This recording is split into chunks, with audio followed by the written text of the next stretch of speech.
Assalamualaikum warahmatullahi wabarakatuh.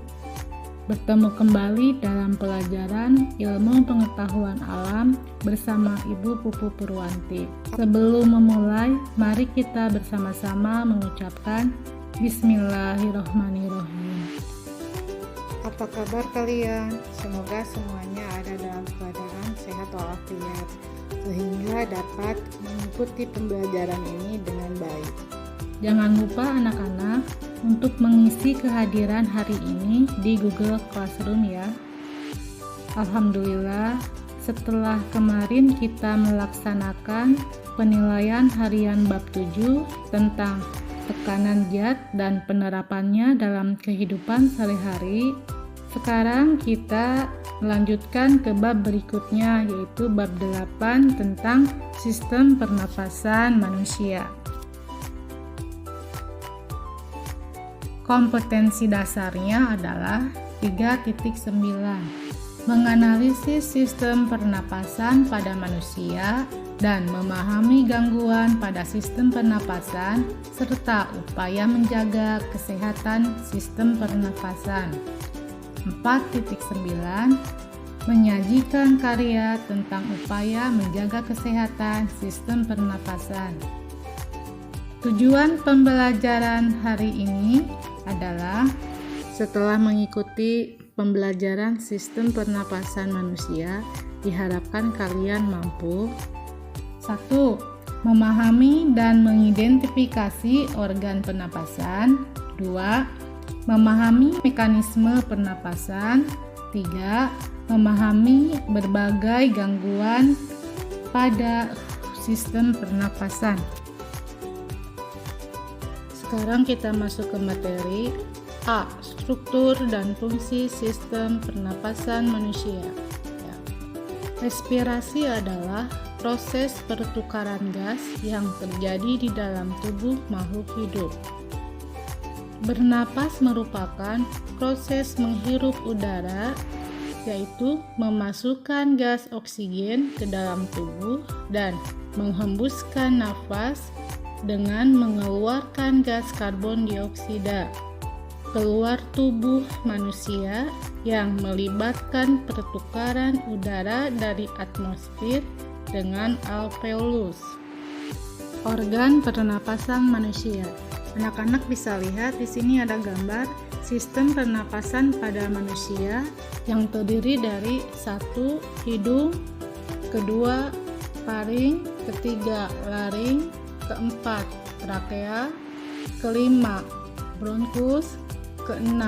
Bronkeolus, 7. Paru-paru, dan terakhir 8 ada alveolus. Yang akan kita bahas nanti satu-satu ya. Hidung. Rongga hidung merupakan organ pernapasan yang langsung berhubungan dengan udara. Pertama kali udara pernapasan masuk ke rongga hidung. Rongga hidung dilengkapi 1. Bulu atau rambut hidung untuk menyaring partikel debu atau kotoran yang masuk bersama udara. 2. Indera pembau membuat hidung dapat mencium bau yang terdapat di sekitar kita. 3. Selaput lendir memerangkap benda asing yang masuk terhirup saat bernapas. 4. Konka mempunyai banyak kapiler darah.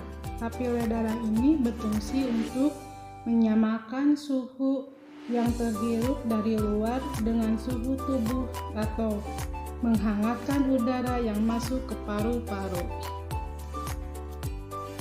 Faring merupakan hulu kerongkongan yang merupakan percabangan 2 saluran, yaitu saluran pernapasan pada bagian depan dan saluran pencernaan pada bagian belakang. Fungsi faring yaitu sebagai jalur masuk udara dan makanan, sebagai ruang resonansi udara, dan sebagai tempat tosil.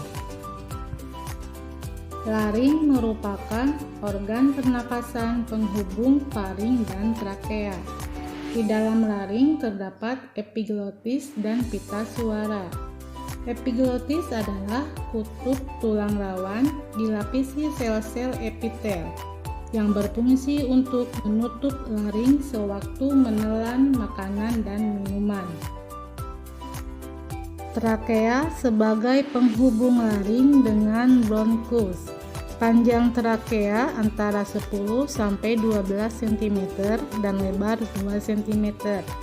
Dinding trakea tersusun dari cincin tulang rawan, berlendir dan bersilia.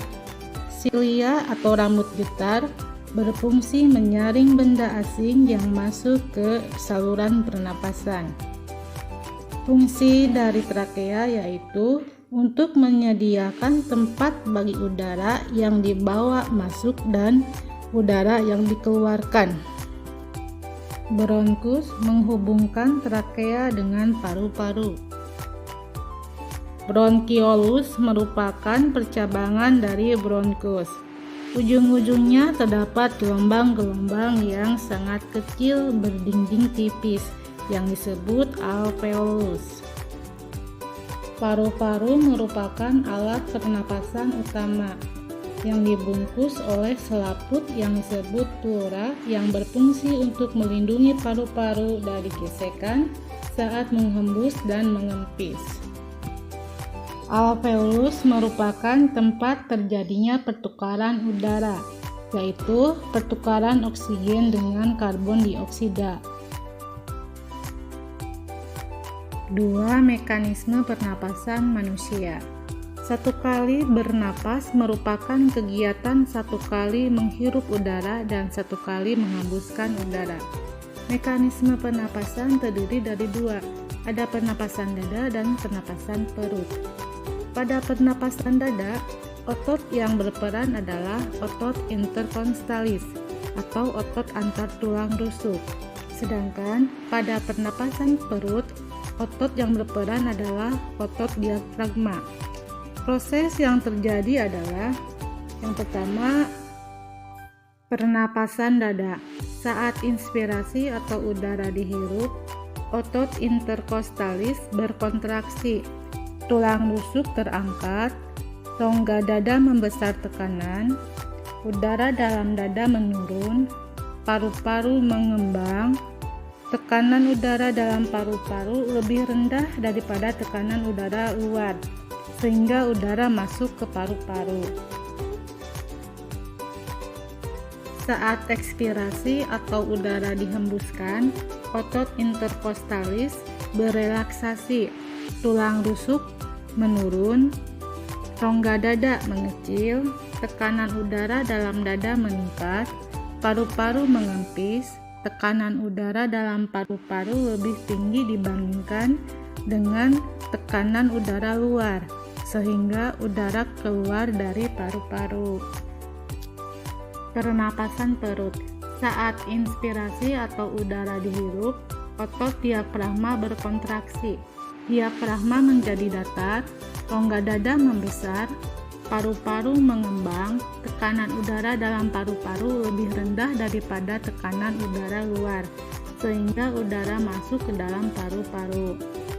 Saat ekspirasi atau udara dihembuskan, otot diafragma berelaksasi, diafragma melengkung ke arah rongga dada mengecil, paru-paru mengempis. Tekanan dalam paru-paru lebih tinggi dari tekanan udara luar, sehingga udara keluar dari paru-paru. 3. Frekuensi pernapasan. Frekuensi atau banyaknya pernapasan setiap orang berbeda-beda. Faktor yang mempengaruhi frekuensi pernapasan adalah umur. Semakin tua frekuensi pernapasan semakin rendah, karena semakin tua kebutuhan energi semakin berkurang. Jenis kelamin. Laki-laki frekuensi pernapasannya lebih tinggi daripada perempuan, karena laki-laki aktivitasnya lebih banyak. Suhu tubuh. Semakin tinggi suhu tubuh, semakin cepat frekuensi pernapasan, karena adanya peningkatan proses metabolisme. Terakhir, posisi tubuh. Ketika berdiri memiliki frekuensi pernapasan lebih tinggi, berkaitan dengan beban yang harus ditanggung.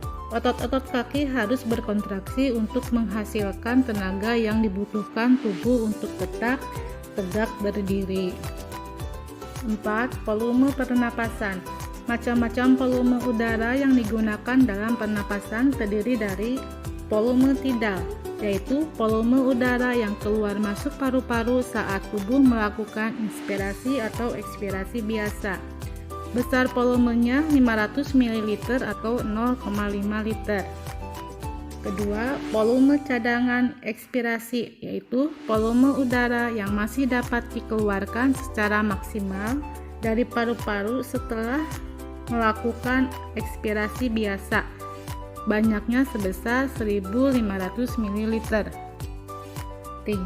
Volume cadangan inspirasi, yaitu volume udara yang masih dapat dimasukkan ke dalam paru-paru setelah melakukan inspirasi biasa, banyaknya 1.500 ml. 4. Volume udara residu, yaitu volume udara yang masih tersisa di dalam paru-paru meskipun telah melakukan ekspirasi secara maksimal, volumenya 1.000 ml. 5. Kapasitas vital paru-paru, yaitu total dari volume tidal ditambah volume cadangan ekspirasi ditambah volume cadangan inspirasi besarnya 3.500 ml. 6. Kapasitas total paru-paru, yaitu volume udara yang dapat ditampung secara maksimal dalam paru-paru. Volume kapasitas paru-paru, yaitu volume kapasitas vital paru-paru ditambah volume residu banyaknya 4.500 ml.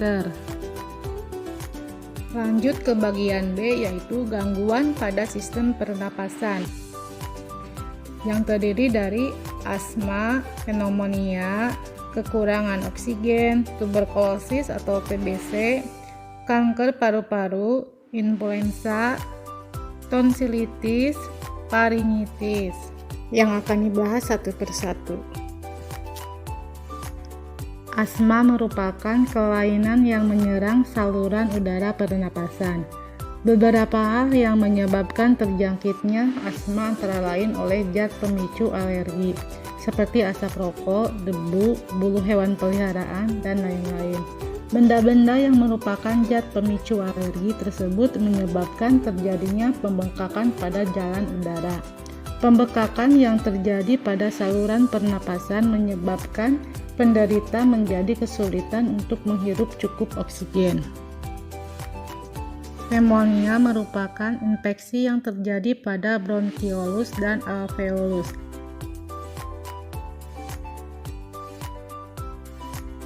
Penyebabnya infeksi virus, bakteri, jamur, dan parasit lainnya. Pada paru-paru penderita pneumonia terdapat cairan yang kental. Cairan tersebut dapat mengganggu pertukaran gas pada paru-paru. Hal ini menyebabkan oksigen yang diabsorpsi oleh darah menjadi kurang. Kekurangan oksigen. Penyebab terjadinya kekurangan oksigen adalah tersedak dan menghirup gas karbon monoksida. Pada saat tersedak, oksigen tidak dapat disuplai ke paru-paru dengan lancar, sehingga paru-paru akan kekurangan oksigen. Gas karbon monoksida ini memiliki sifat lebih reaktif dengan darah dibanding oksigen. Tuberkulosis atau TBC merupakan penyakit yang disebabkan oleh infeksi bakteri Mycobacterium tuberculosis pada paru-paru. Selain itu, alveolus mengandung banyak cairan sehingga mengganggu proses difusi. Kanker paru-paru terjadi karena tumbuhnya sel-sel yang tidak terkendali pada paru-paru sehingga alveolus tidak berfungsi. Influenza adalah penyakit yang disebabkan oleh infeksi atau influenza virus. Tonsilitis. Tonsil atau amandel berguna untuk menyaring virus atau bakteri yang akan masuk bersamaan dengan makanan atau udara. Faringitis adalah infeksi pada faring oleh kuman seperti virus, bakteri, maupun jamur. Penderita faringitis biasanya disertai radang tonsil atau amandel yang menyebabkan rasa nyeri saat menelan. Saat ini kita sedang mengalami pandemi, yaitu dengan adanya virus corona atau COVID-19 yang membuat kita harus belajar dari rumah. Maka daripada itu kita harus menjaga kesehatan kita dengan cara makan makanan yang sehat, minum air yang hangat, berolahraga, dan jangan lupa untuk melakukan 3M, yaitu mencuci tangan, memakai masker, dan menjaga jarak.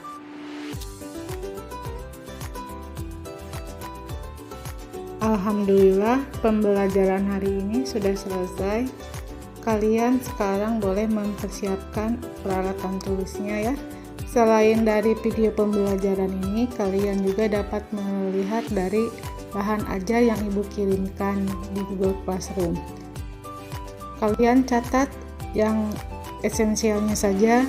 Jangan lupa untuk mengerjakan soal latihannya lalu dikirimkan ke Google Classroom atau ke WhatsApp. Sebelumnya ibu ucapkan terima kasih. Wassalamualaikum warahmatullahi wabarakatuh.